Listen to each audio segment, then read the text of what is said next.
খাওয়ার পর এখন তো শুধু ভাবছি এই রেসিপিটা আগে বানালাম না কেন। শুধুমাত্র 1 কাপ আটা দিয়ে এত সুস্বাদু একটা মিষ্টি বানানো যায় তা আমি আগে জানতাম না।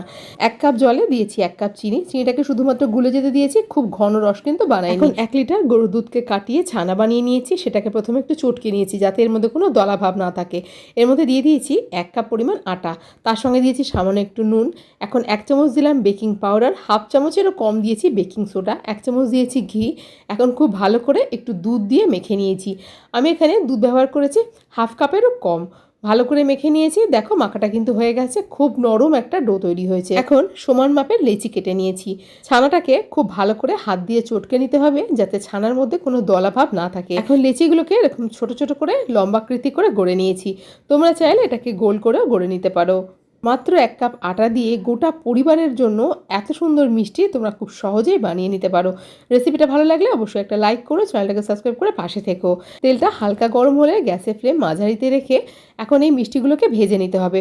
অল্প একটু ঘি দিয়েছি যাতে টেস্টটা আরও ভালো আসে। এখন আগে যে রসটা বানিয়েছিলাম তার মধ্যে এগুলোকে দিয়ে দিতে হবে। রসটা প্রথমেই বানিয়ে নিয়েছিলাম, ফলে ঠান্ডা হয়ে গেছিলো। এখন গ্যাসটা একটু জ্বালিয়ে নিয়ে রসটাকে গরম করে নিয়েছি।